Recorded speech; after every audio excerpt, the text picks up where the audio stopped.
La désinformation à la une de Smartech aujourd'hui, comment lutter à partir des causes? C'est toujours plus facile si on comprend le phénomène pour s'y attaquer.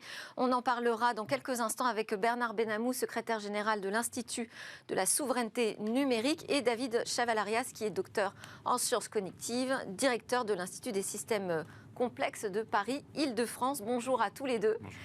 Préparez vos arguments, ce sera le sujet du Tech Talk tout à l'heure. Avant, je vous propose qu'on écoute Quentin Aoustin qui fait l'actualité, en quelque sorte, puisqu'on va parler ensemble du laboratoire international sur la protection de l'enfance en ligne.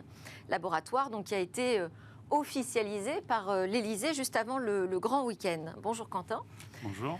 Je rappelle que vous êtes expert chargé d'enseignement en cybercriminalité à l'Université de droit de Montpellier et vous êtes le directeur des opérations chez Point de Contact, site internet sur lequel on peut signaler les contenus illégaux en ligne, comme par exemple le partage non consenti de nudes, parce que je crois que ça, c'est vraiment une tendance très importante en ce moment, mais ce n'est pas le seul travail qui revient à Point de Contact. La cybersécurité des mineurs, c'est un vaste sujet.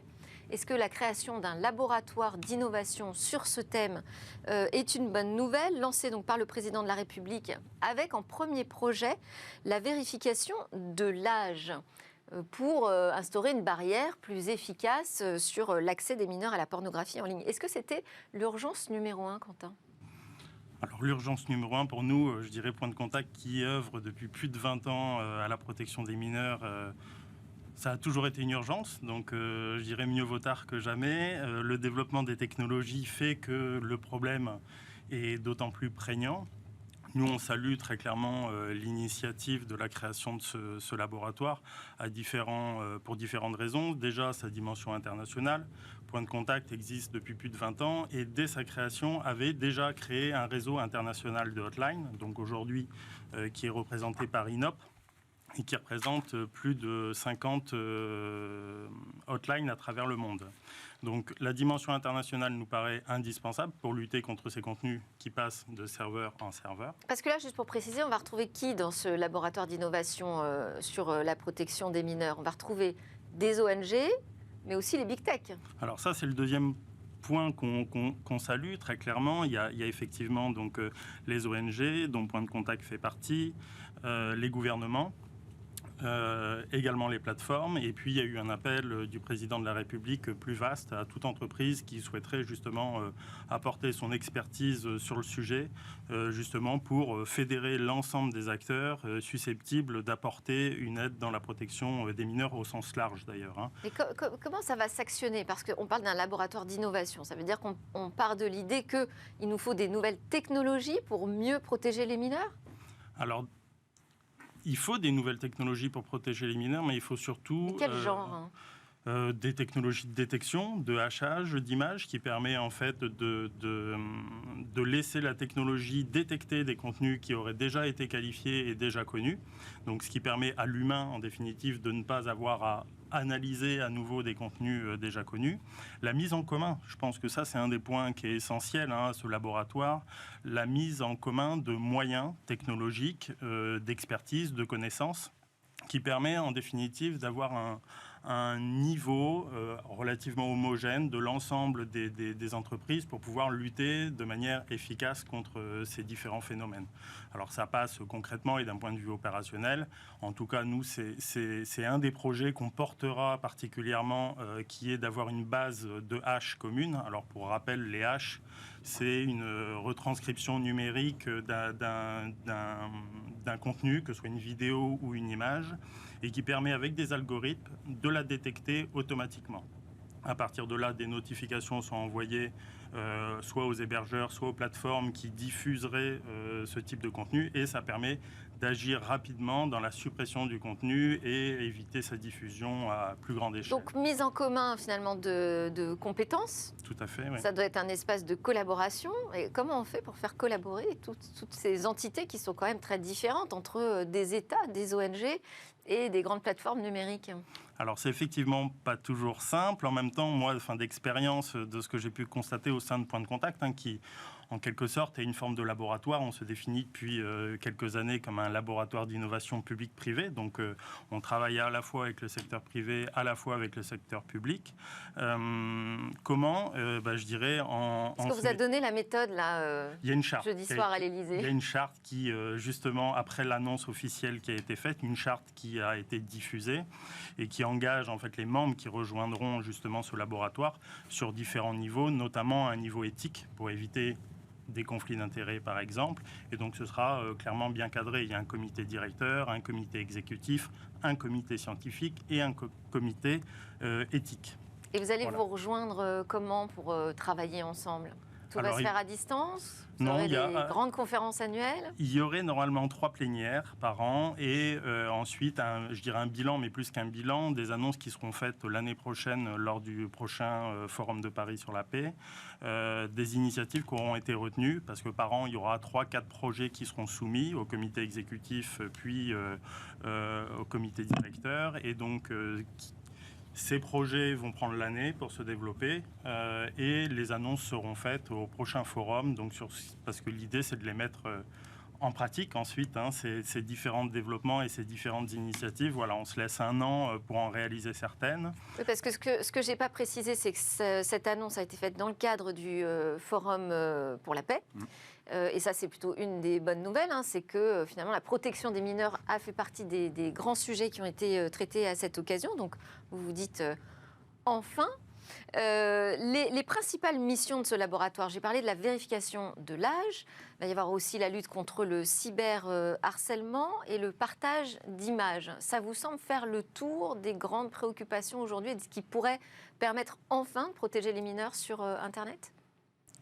On va dire que ça couvre un spectre déjà assez important. Maintenant, il y aura, et je pense qu'il faut espérer que cette initiative s'inscrive dans le temps, parce qu'effectivement, la lutte contre ce type de contenu ne se limite pas au cyberharcèlement, la diffusion d'images non consensuelles.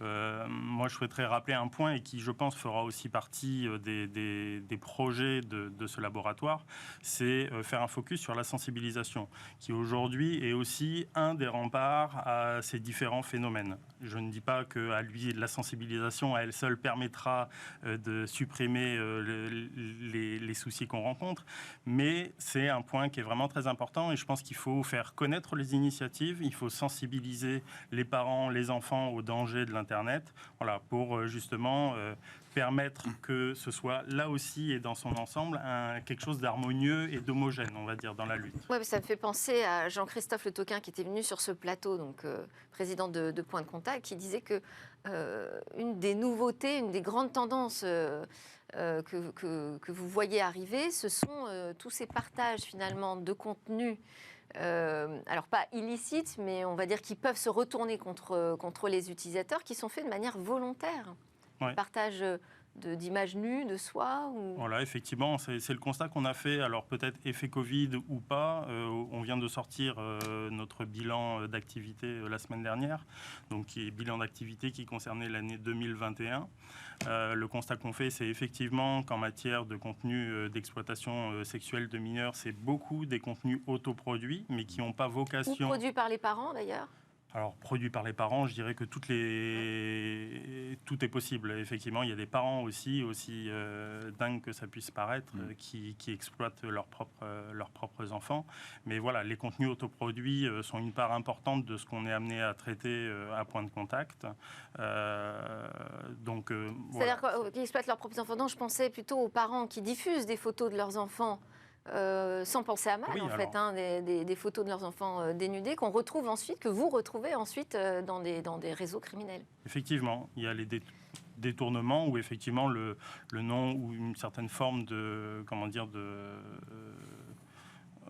une erreur de toute façon de la part des parents de diffuser des contenus de leurs enfants. Alors quand bien même l'enfant aurait exprimé son consentement, dès lors que c'est un mineur, le consentement ne vaut pas. Donc je pense que ça c'est aussi une question qui devrait être abordée très clairement, la notion du consentement.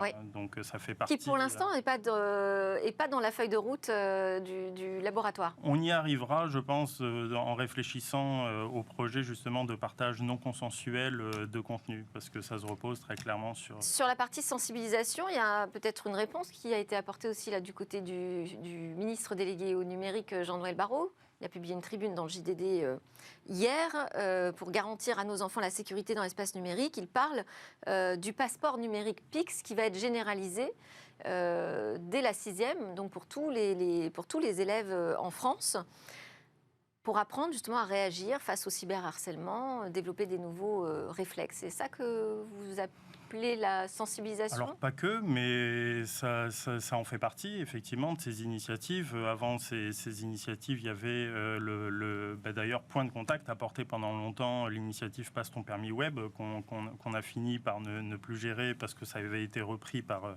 la gendarmerie nationale, donc qui passait dans les collèges et les lycées justement pour faire passer un permis web qui était une action de sensibilisation. Mais après la sensibilisation passe aussi par justement mettre en lumière les différentes structures qui œuvrent au retrait des contenus en ligne.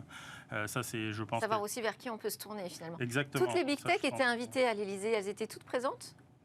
Elles étaient toutes présentes. Celles qui étaient invitées, oui, mis à part Google, Twitter, il me semble, Amazon, Meta, Twitter, non. Non. Merci Elon Musk. Mais qui a, semble-t-il, répondu au tweet du président de la République. TikTok était présent. Et TikTok était présent, très bien. Bon, bah voilà, ça fait... c'est un sujet... Bon, c'est pas exactement le sujet qu'on va traiter ensemble, hein, Bernard et David, mais c'est aussi un sujet de préoccupation. Et là, on voit les plateformes de numérique qui décident de partager leurs technologies, leurs solutions avec les ONG pour lutter contre la haine, le cyberharcèlement et tous ces contenus illicites en ligne. Une réaction, Bernard ? Je crois un petit sourire. Non, on sait que depuis très longtemps, ces plateformes sont obligées de montrer patte blanche par rapport à cela. Est-ce que pour autant, elles modifient leurs pratiques en interne ?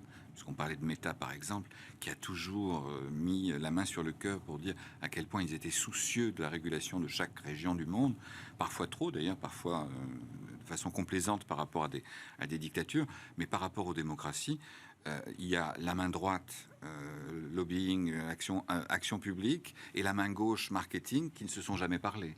Et c'est ce qu'a pu rappeler l'excellente Frances Haugen, la lanceuse d'alerte, en disant effectivement que les recherches en interne existaient sur les risques pour les mineurs, puisqu'on parlait à l'instant des risques pour les mineurs. Les recherches existaient et à chaque fois, elles ont été écartées au profit de l'extension effectivement de la base utilisateur. Exact, Bernard, mais j'espère que cette mise en commun va permettre un peu de changer les choses. Merci à Quentin Austin de nous avoir parlé donc, de la création de ce laboratoire sur la protection de l'enfance en ligne. Quentin Austin, directeur des opérations chez Point de Contact. C'est l'heure de notre talk, sans plus attendre, sur la désinformation.